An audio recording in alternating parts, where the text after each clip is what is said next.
Hello friends, welcome to OPS classes. I am Samir Upadhyay.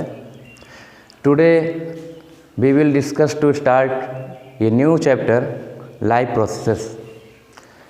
तो आज हम शुरू करेंगे लाइव प्रोसेसेस के बारे में पढ़ना शुरू करते हैं।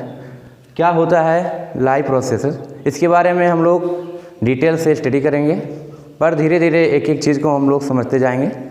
तो फर्स्टली हम लोग लाइव प्रोसेसेस में जाने से पहले ये जानना चाहिए कि लाइव होता क्या है।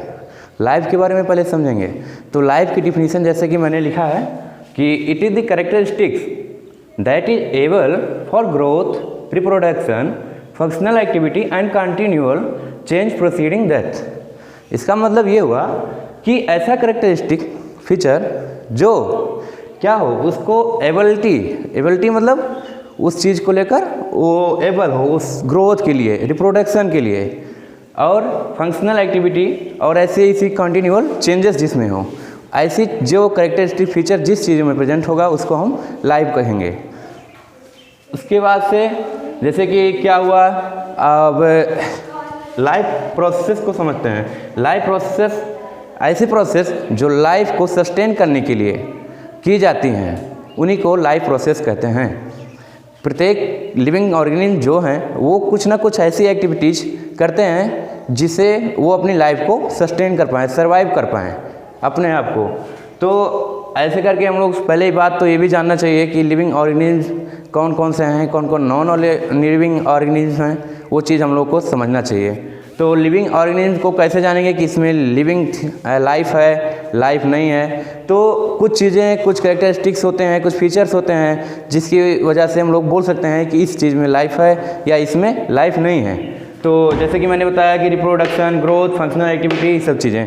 तो सबसे पहले देखा जाता है कि जो मेन थीम आता है, सब जो जनरली देखा जाता है कि हमको ये जब हम सब हैं जैसे, या कोई भी लिविंग थिंग्स है, लिविंग ऑर्गेनिज्म्स हैं, तो वो क्या करते हैं कि रिप्रोडक्शन उनका मेन फीचर होता है, रिप्रोडक्शन करना, अपने जैसे नया प्रोडक्शन करते हैं, इसलिए इनको मतलब कि लाइव बोला जाता है। उसमें न्यूट्रिशन लेने की कैपेसिटी होती है, एक्सक्रीशन करते हैं, रिस्पायरेशन करते हैं, ऐसे कुछ फीचर्स होते हैं, वो मूवमेंट शो करेंगे। जैसे कि मूवमेंट्स में हुआ तो एक सेकेंड, फीचर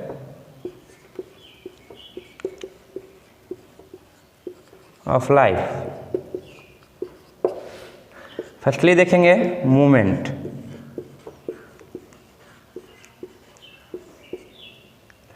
तो मूवमेंट से मतलब क्या हुआ, जैसे कि कोई भी लिविंग ऑर्गेनिज्म हुआ, चाहे वो ट्री हुआ, प्लांट हुआ, और उसके बाद से ह्यूमन बीइंग्स हुए, एक्वेटिक एनिमल हुए, इंसेक्ट हुए, इन सभी में मूवमेंट्स होता है। जैसे कि अगर फॉर एग्जांपल आप लोग कहेंगे कि पेड़ में कैसे मूवमेंट होता है, कैसे ट्री में होगा, हम नहीं समझ पाते हैं। तो एक टच मी नॉट ट्री आता है जिसको छुई मुई भी बोलते हैं सिंपल लैंग्वेज में। तो छुई मुई को हम लोग जब उसको पत्ती को छूते हैं तो क्या होता है, वो अपने आप को कोलैप्स कर जाता है, मुड़ जाता है पत्ती। तो ऐसे शो करता है कि हाँ उसमें लाइफ है, मूवमेंट कर रहा है। एक सनफ्लावर होता है, सनफ्लावर को देखिए, दिन में वो खुला रहता है, लेकिन सूर्य की रोशनी में फिर शाम तक उसको फिर वो अपना कोलैप्स कर जाता है, पत्ती उसकी जो फूल होते हैं। तो उसके हिसाब से हम लोग समझ पाते हैं हाँ उसमें मूवमेंट शो कर रहा है। और भी चीज़ें हैं, जैसे कि अब देखा जाता है दूसरा रिप्रोडक्शन।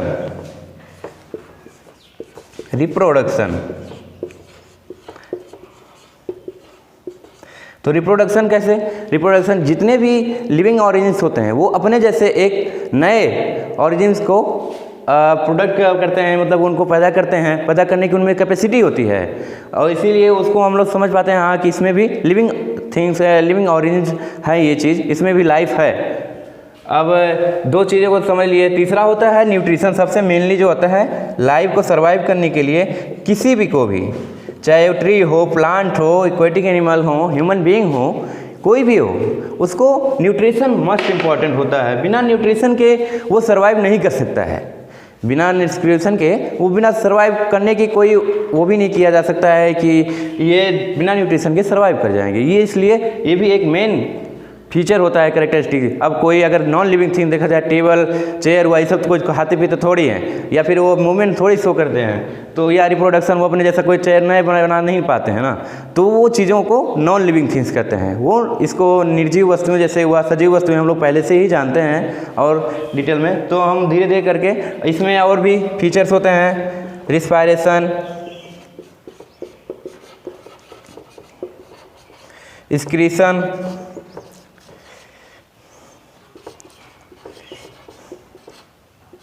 And so on. तो हम स्टार्ट करते हैं न्यूट्रिशन के बारे में। सबसे पहले न्यूट्रिशन को समझते हैं।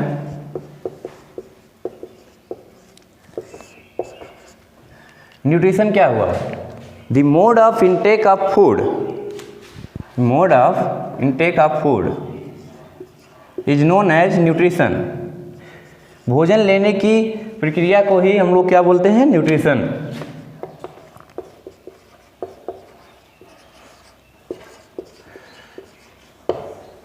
Mode of intake of food, कोई भी चाहे लिविंग ऑरिजिन्स हो, उसका तरीका हो सकता है अलग, वो अलग तरीके हो सकते हैं लेने के, लेकिन वो न्यूट्रिशन लेता है।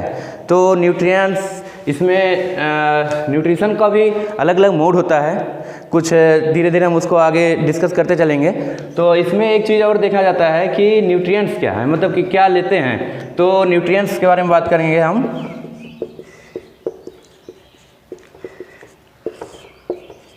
न्यूट्रिएंट्स जैसे कि हो गया विटामिन्स हो गए, विटामिन्स हो गए एंड मिनरल्स। इसका क्या रोल होता है? विटामिन एंड मिनरल जो होते हैं ये रेगुलेटिंग ऑफ फूड, फूड को रेगुलेट करने का काम करते हैं, और जो भी वुंड हो या कोई घाव हो उस चीज़ को भरने का भी काम करते हैं, और ये हमारे इम्यून सिस्टम को स्ट्रॉन्ग करने में भी इनका बहुत ज़्यादा रोल होता है। तो और दूसरे आते हैं तो वो होते हैं fat and carbohydrate. Fat and carbohydrate जो हैं ये क्या हैं? ये हमारे एनर्जी सोर्स हैं।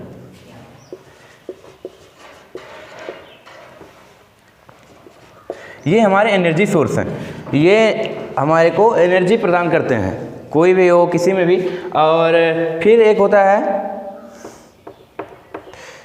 Carbohydrate, calcium. जैसे कि हो गया कैल्शियम क्या काम करता है? हमारे बोन को मजबूत करने का काम करता है। अब आते हैं प्रोटीन्स की बात करते हैं। प्रोटीन्स का वर्क क्या होता है हमारी बॉडी में? प्रोटीन्स का वर्क क्या होता है? बॉडी बिल्डिंग का काम करता है। ये सेल्स को, मसल्स को, टिश्यू को बनाने का काम करता है, और इनके ग्रोथ में भी बहुत रोल होता है।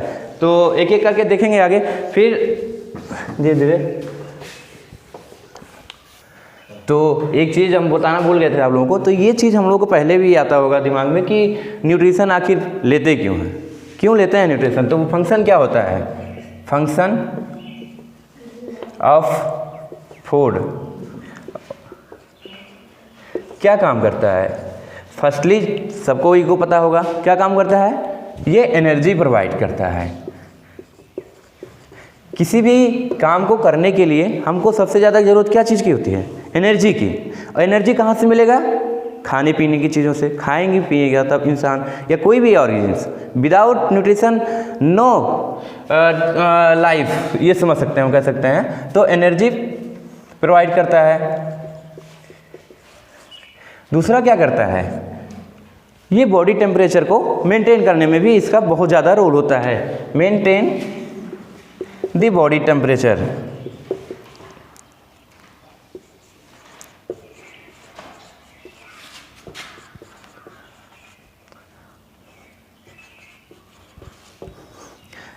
उसके बाद से इसका एक और रोल होता है फूड का, कि हमारे बॉडी के जितने भी एक्सक्रीटरी या सब्सटेंस होते हैं उनको निकालने में भी फूड का बहुत ज़्यादा रोल होता है। और वाटर बैलेंस का भी बहुत ज़्यादा रोल होता है हमारी बॉडी में, वाटर बैलेंस को करने के लिए। क्योंकि अगर केवल ह्यूमन बींग्स के देखा जाए तो 70% जो बॉडी होता है वो हमारे बॉडी में वो वाटर प्रेजेंट होता है। 30% ही हमारे मटेरियल सब्सटेंस होते हैं, लेकिन ओनली 70% देखा जाता है तो उसमें वाटर होते हैं हमारे बॉडी के। Maintain water balance, the water balance in the body.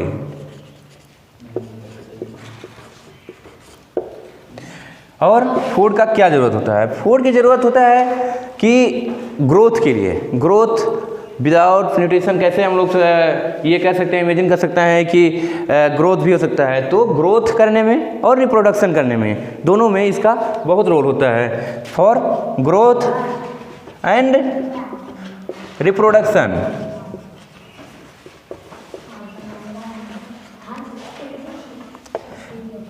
अब एक बात और आती है, जब कभी कोई सेल डैमेज हुआ, कोई टिश्यू डैमेज हुआ, तो उसको भी रिपेयर करने के लिए, उसको भी हील करने के लिए, कोई वुंड हुआ तो उसके लिए भी न्यूट्रिशन बहुत ज़्यादा ज़रूरत होता है। For repairing the damaging tissue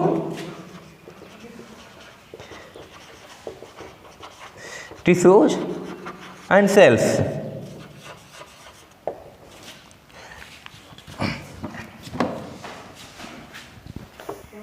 तो अभी हम लोगों ने देखा कि न्यूट्रिशन या फूड का क्या फंक्शन होता है हमारी बॉडी में। अब हम बात करते हैं कि कैसे न्यूट्रिशन को लिया जाता है, मतलब कि कैसे प्राप्त करते हैं। तो कुछ चीज़ें हैं, जैसे कि इनको 2 कैटेगरी में वैसे डिवाइड किया जाता है न्यूट्रिशन, मोड ऑफ न्यूट्रिशन को, mode of intake of nutrition, intake of nutrition. इसको 2 कैटेगरी में डिवाइड किया जाता है। पहला होता है ऑटोट्रॉफिक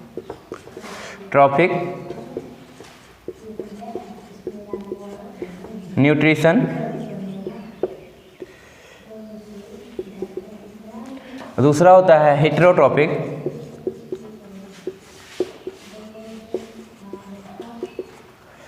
न्यूट्रिशन।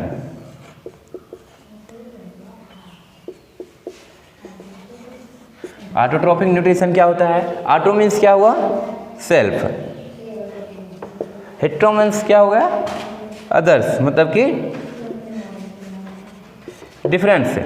तो ऑटोट्रॉफिक न्यूट्रिशन में क्या होता है कि इसमें जो ऑर्गेनिल्स होते हैं, जैसे कि ज़्यादातर इसमें प्लांट्स आते हैं, बैक्टीरिया आते हैं, इसमें क्या होता है, ये खुद से क्या कहते हैं, फूड को बनाते हैं और उसको क्या कहते हैं, खाने, अपने आप को सर्वाइव करने के लिए खुद से फूड बनाएंगे और एनर्जी को उसमें चेंज करते हैं। फिर उसके बाद से एनर्जी में चेंज करते हैं। फिर हेटेरोट्रॉफिक में जो होता है, ज़्यादातर इसमें जो ऑर्गेनिल्स आते हैं वो ऑटोट्रॉफिक पे डायरेक्टली या इनडायरेक्टली डिपेंडेंट होते हैं ऑटोट्रॉफिक पे, हेटेरोट्रॉफिक वाले। तो हम पहले देखते हैं ऑटोट्रॉफिक न्यूट्रिशन के बारे में और डिटेल से समझेंगे क्या होता है ऑटोट्रॉफिक न्यूट्रिशन के बारे में।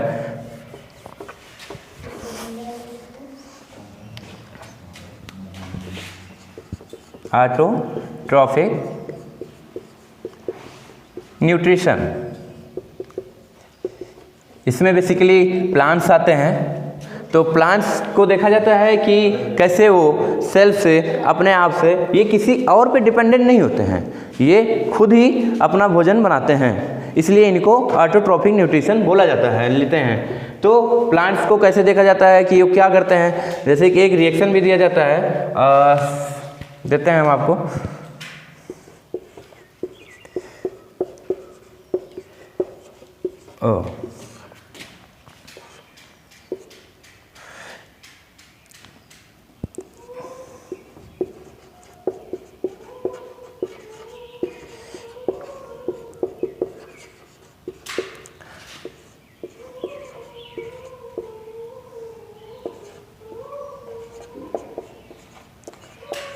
Plus 6H2।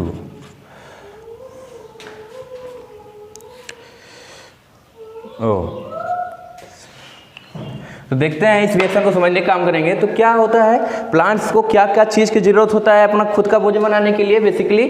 तो कार्बन डाइऑक्साइड को ज़रूरत होता है, कार्बन डाइऑक्साइड और वाटर की, जो हमारे प्लांट्स होते हैं वो कैसे बनाते हैं, कहाँ से, कार्बन डाइऑक्साइड से और वाटर से अपना भोजन किस चीज़ के लिए, क्लोरोफिल। जो पत्तियाँ होती हैं, पत्तियाँ देखा जाता है जो पेड़ प्लांट्स की पत्तियाँ होती हैं उसमें क्लोरोफिल पाया जाता है। क्लोरोफिल पाए जाने की वजह से ये क्या होता है, क्लोरोफिल और सनलाइट की प्रेजेंस में ये अपना भोजन बनाती हैं। सनलाइट आता है, इन पे क्लोरोफिल जो होता है रिएक्शन होता है, इसी को बोलते हैं क्या, फोटोसिंथेसिस। फोटोसिंथेसिस प्रोसेस होता है, इसको हम और आगे डिटेल से समझते हैं कि क्या होता है फोटोसिंथेसिस और कैसे ये उसका भोजन मतलब कि प्लांट्स जो होते हैं अपना भोजन रिसीव करते हैं। तो फोटोसिंथेसिस से हम उसको और क्लियर से समझ पाएंगे इस रिएक्शन को। तो फोटोसिंथेसिस क्या होता है, photosynthesis is a process in which the plants makes it's on food. मतलब कि फोटोसिंथेसिस जो होता है एक प्रोसेस होता है जिसमें प्लांट जो होता है वो अपना फूड खुद बनाता है। कहाँ से, कार्बन डाइऑक्साइड से और वाटर से, किसकी प्रेजेंस में, सनलाइट और क्लोरोफिल की प्रेजेंस में। तो उसके बाद से क्या बनता है, ये बनता है इसका भोजन, एनर्जी, ये ग्लूकोज होता है। ये ग्लूकोज जो होता है इसी से ये अपना एनर्जी को मतलब लेता है। इसके बाद से जो बचा हुआ ग्लूकोज होता है वो क्या करता है, अब उसको कहीं वैसे तो रखेगा नहीं, तो वो स्टार्च के रूप में पत्तियों में सेव हो जाता है। तो उसके बाद से पत्तियों में या फल्स में प्लांट्स जो होते हैं वो उसको रख लेते हैं। उसके बाद जो स्टार्च होता है फिर क्या होता है, इसी को हम लोग फल्स को ले लेते हैं, फिर एनिमल्स खाते हैं। उसके बाद से फिर वो एनर्जी में हम लोगों के बाद अंदर शरीर में या फिर एनिमल्स के अंदर वो स्टार्च फिर से चला जाता है एनर्जी के रूप में। फिर देखते हैं हम कि आगे हेटेरोट्रॉफ्स के बारे में भी जानते हैं। अब जैसे बताया था तो हेटेरोट्रॉफ्स का भी, हेटेरोट्रॉफ्स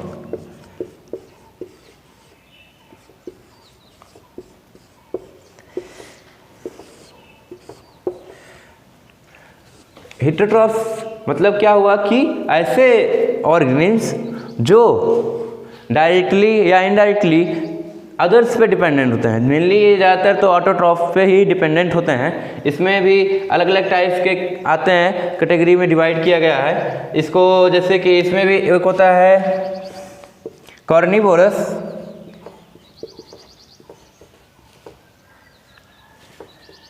हर्बीवोरस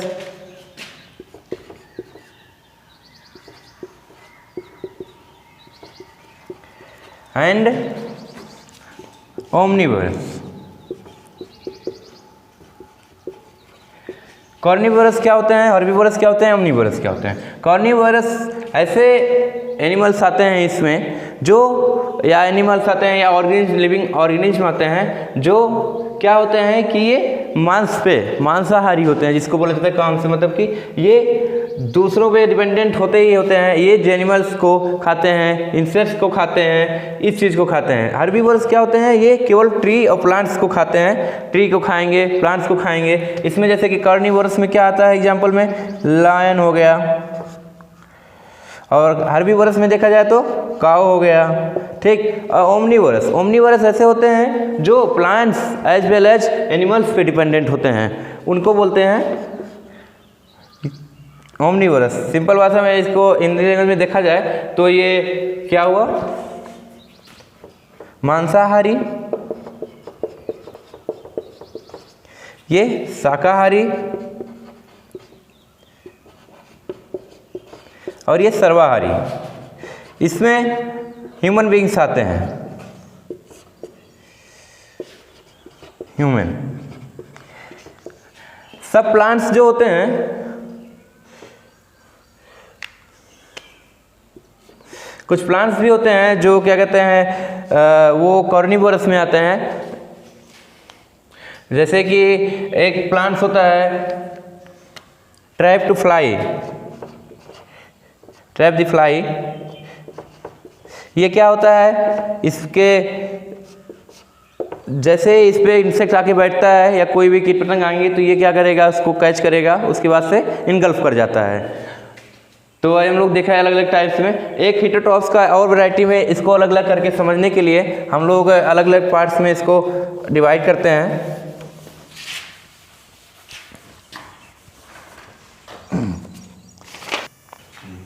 हेटरोट्रॉपिक न्यूट्रिशन में एक वाला अलग कैटेगरीज आता है, जैसे कि होलोजोइक न्यूट्रिशन, सैप्रोफाइटिक न्यूट्रिशन और पैरासाइटिक न्यूट्रिशन। तो होलोजोइक न्यूट्रिशन में क्या होता है?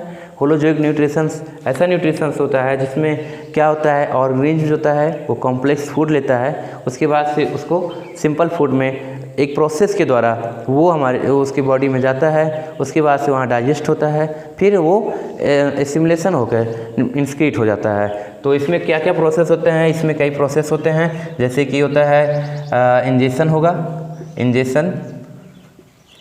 इंजेक्शन बाय माउथ होता है, उसके बाद से डाइजेशन होगा। डाइजेशन में क्या होता है? डाइजेशन ऐसा प्रोसेस होता है जिसमें कॉम्प्लेक्स फूड जो होते हैं वो सिंपल फूड में कन्वर्ट होते हैं कुछ रिएक्शंस के द्वारा। और उसके बाद से एब्जॉर्प्शन होगा। एब्जॉर्प्शन मतलब हुआ कि जो डाइजेस्ट फूड होता है वो ब्लड सर्कुलेशन में जाता है और वो एब्जॉर्ब होता है। फिर उसके बाद आता है एसिमुलेशन।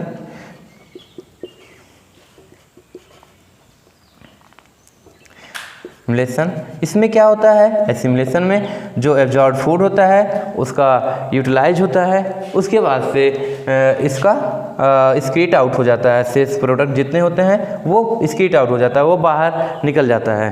ऐसे प्रोसेस होते हैं, ये होलोजोइक न्यूट्रिशन में होता है। इन ज़्यादातर इसका एग्जाम्पल्स होता है। अगर एग्जाम्पल की बात करें तो इसमें मैमल्स आते हैं। फिर उसके बाद से आता है सैप्रोफाइटिक। सैप्रोफाइटिक जैसे कि नाम से हम समझते हैं, ऐसे ऑर्गेनिज्म, बात करते हैं सैप्रोफाइटिक न्यूट्रिशन के बारे में। तो ऐसे ऑर्गेनिज्म जो डेड एंड डिकेइंग मैटर पर डिपेंडेंट होते हैं, जैसे कि ये जो जितने भी डेड टिश्यू हैं, सेल्स हैं, उनको खाते हैं और उसके बाद से अपनी लाइफ को सर्वाइव करते हैं, सस्टेन करते हैं। ऐसे में आते हैं कुछ होते हैं बैक्टीरियाज आते हैं, सम बैक्टीरियाज।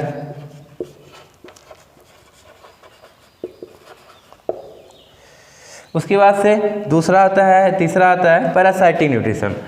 पैरासाइटिक न्यूट्रिशन को क्या होता है, इसमें जितने भी लिविंग ऑर्गेनिज्म आते हैं ये क्या होता है, ये एक होस्ट इनको पार्शियली या फिर ये फुली उसी पे डिपेंडेंट होते हैं। ये दूसरे किसी एक होस्ट को अपना बनाते हैं, उसके बाद से उनमें अपना पूरा लाइफ साइकिल चलाएंगे, उसको वहाँ से अपना वो न्यूट्रिशन लेंगे और उसके बाद से अपना ये लाइफ को सर्वाइव करते हैं। पैरासाइटिक न्यूट्रिशन में जैसे कि आते हैं ल्यूकवार्म हो गया, ये वार्म्स ज़्यादातर आते हैं इसमें।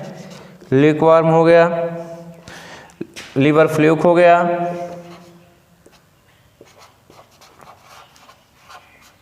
etc।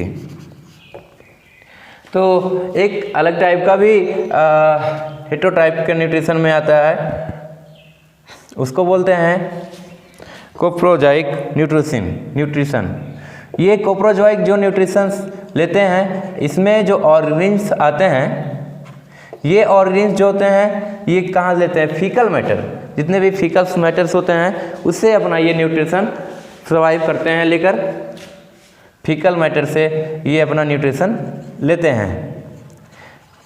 अब हम लोग धीरे धीरे एक एक करके सभी चीज़ों को डिस्कस करेंगे कि कैसे होता है सब में। जैसे कि अमीबा में देखा जाता है तो वो क्या होता है, उसके पास सीडोपोडिया होता है, उसका अपना एक फीचर होता है। सीडोपोडिया से वो फूड को इंगल्फ करेगा, उसके बाद से उसको डाइजेस्ट करता है, डाइजेस्ट करने के बाद उसको सरफेस पे फिर स्क्रीट आउट हो जाता है, प्रोडक्ट वो बाहर निकल जाता है, ऐसे करके होता है। और एक हाइड्रा होता है, हाइड्रा को देखते हैं तो उसमें टेंटकल्स होते हैं उसको पकड़ने के लिए। अब उसके बाद से बहुत सारे ऐसे इंसेक्ट्स होते हैं, उनको स्पेशलाइज्ड उनके माउथ में उनके पार्ट्स होते हैं जिसकी वजह से वो फूड को इंगल्फ करते हैं, फिर बॉडी पार्ट्स में उनका जाता है, एब्जॉर्ब होता है। ऐसे फिर हम लोग सबका अलग अलग अपना अपना एक स्पेसिफिक फीचर होता है फूड लेने का, इंटेक होता है। तो हम फर्स्टली देखेंगे कि ह्यूमन बींग्स में, हमारे में कैसे वो फूड जब जाता है, इसका प्रोसेस क्या होता है, डाइजेस्ट कैसे होता है, एब्जॉर्ब कैसे होता है, कैसे स्क्रीट आउट होता है, एक एक करके हम लोग उसको डिस्कस करेंगे। Thank you. फिर हम नेक्स्ट क्लास में इसको डिस्कस करेंगे कि ह्यूमन बीइंग में कैसा न्यूट्रिशन का प्रोसेस होता है। Thank you.